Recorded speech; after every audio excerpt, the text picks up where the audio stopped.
What's up, guys? How you doing? Good. I'm blessed. How's the defense coming along? It's coming.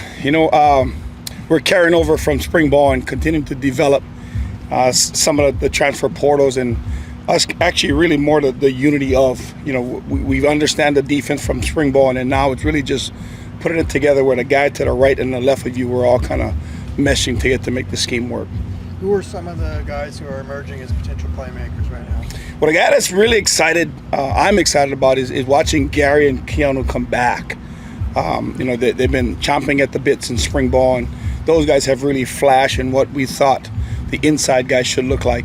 And then from the secondary, Keith Lawrence is doing a great job. His leadership skills is stepping up, and you can see it carry over to the field as well as off the field in the meeting rooms.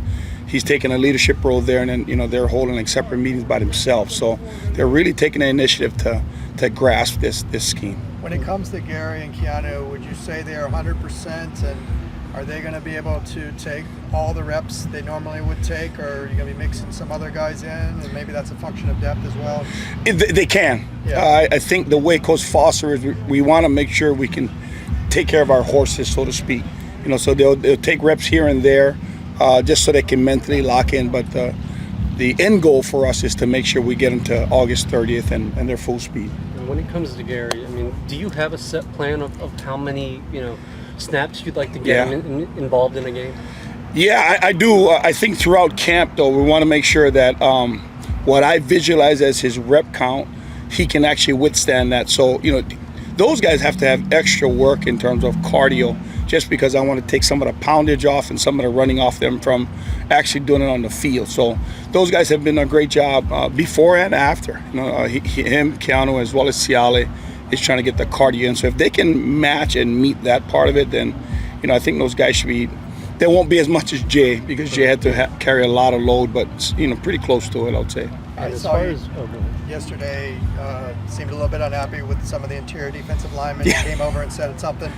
What was making you unhappy, and did they kind of pick it up from there? What did you see from them? Yeah, well, when we start that first drill and we get going again in terms of competition, I expect that the three interior guys to set the tone for the day.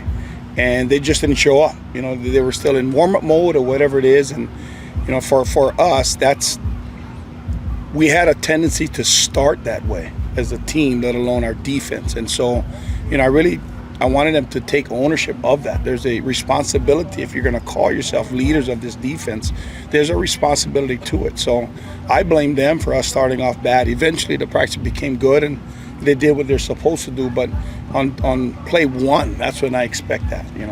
You mentioned AJ Fuimano as somebody to watch. How's his progression been since? Awesome. I think to be honest with you, with the three guys intact now, I think it took so much weight off of his shoulders. He's actually playing freely, more like what we saw when he was at Liberty High School. So he's not as much stress on him in terms of I have to make the play, but now he's working through his techniques, and he's really coming along. You brought in there are a lot of transfers across the board, especially on defense with the turnover. What has been some of the more difficult aspects of trying to bring in more guys and get them, as you said, there are some guys who are really leaning into this, but what's been difficult about this transition? Well, it hasn't been difficult in terms of getting the portals here. It's been really difficult, especially in Coach Meach's room, in trying to find that right combination, so to speak. And they've actually all met the expectation of what we thought they would do. So then it falls on me, and how many guys can I get on the field at the same time? So as we get going through camp, we'll do like we normally do. We'll get into a lot of exotics, and we'll switch this and we'll switch that, just so that the guys are fighting what they're fighting for. There's some payoff at the end, that they will see the light at the end of the tunnel, and get on the field. Are you leaning more toward third linebacker versus a nickel this year, or one way or the other, or what are we? It's about even now because of the depth that we brought in at the secondary. We don't have to lean so much into like what we did last year. We really had to manufacture things, and now we can actually stay with our base stuff and go out and play. What are you seeing from the linebackers, and who's standing out? Well, aside from John, I think Juju Walls is taking a huge step. Isaiah Chisholm has really found himself now. He's playing way faster, and you can tell like he's starting to smile a lot more. You saw him learning the package, and then now he's actually putting his best foot forward. Like his talent is really starting to show. And then the guy that we're all excited to see was Donnie Palat, getting back on the field, and he's so athletic. So it's really exciting for us to watch. What does Palat kind of factor into what you guys want to do? Because obviously you've got you've got quite a bit of I guess options there. Yeah, so for me, I'm racking my brain as we speak, because both the secondary and the linebacker crew has really put a decision making for me in terms of how many backers I can get in the field at the same time and how many DBs I can get on the field at the same time. So, but Donnie has really made a case for himself that somehow, some way, he needs to get on that field. So I got to do a better job in terms of just personnel and things like that. One of the guys you brought in with a lot of speed is Roderick Pleasant. Yes. What have you seen out of him? Getting the rust off to start with. It's always hard to get used to a package, and the guys that are ahead of him right now, they had a whole spring.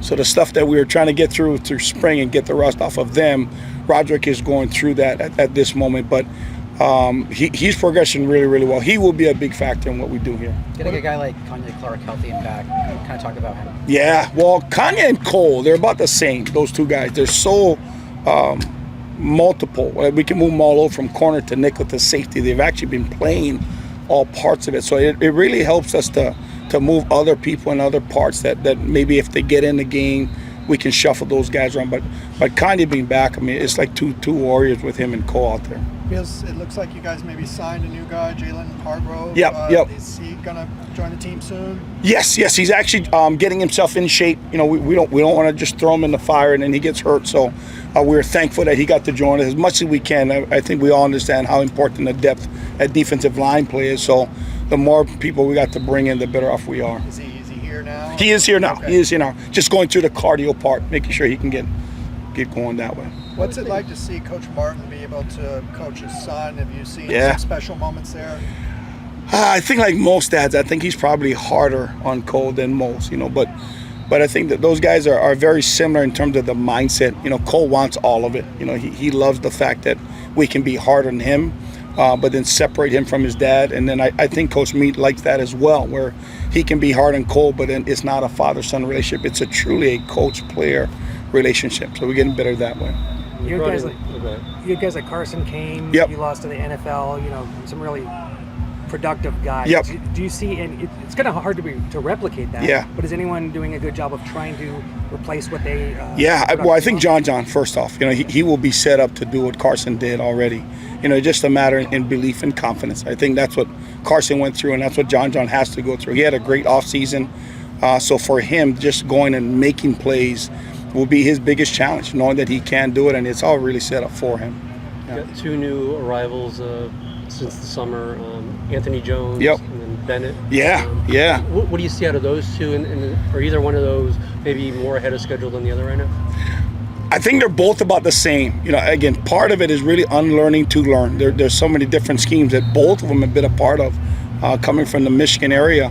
But for us, they fit us perfectly. It's just a matter of them understanding where they fit in. There's some techniques and there's some scheme issues that are just a little bit different than where they're coming from, but they fit us perfectly, and they will be playing on Saturdays for sure.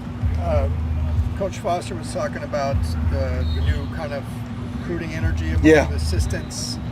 What have you seen? I mean, he said the guys like Coach Martin and Eddie Kwan were kind of having playful competition among themselves. Absolutely. What have you seen with the renewed energy of these new assistants helping the staff bring in guys? It's been awesome. I mean, it's like the whole, who wants to win the knife set, right? Who's going to get that prize? And I think our coaching staff is so competitive that as a byproduct of it, we're starting to bring in guys that really fit our culture and then the talent-wise. So we're bringing in guys that I think we're thankful for, and now we're using them right now.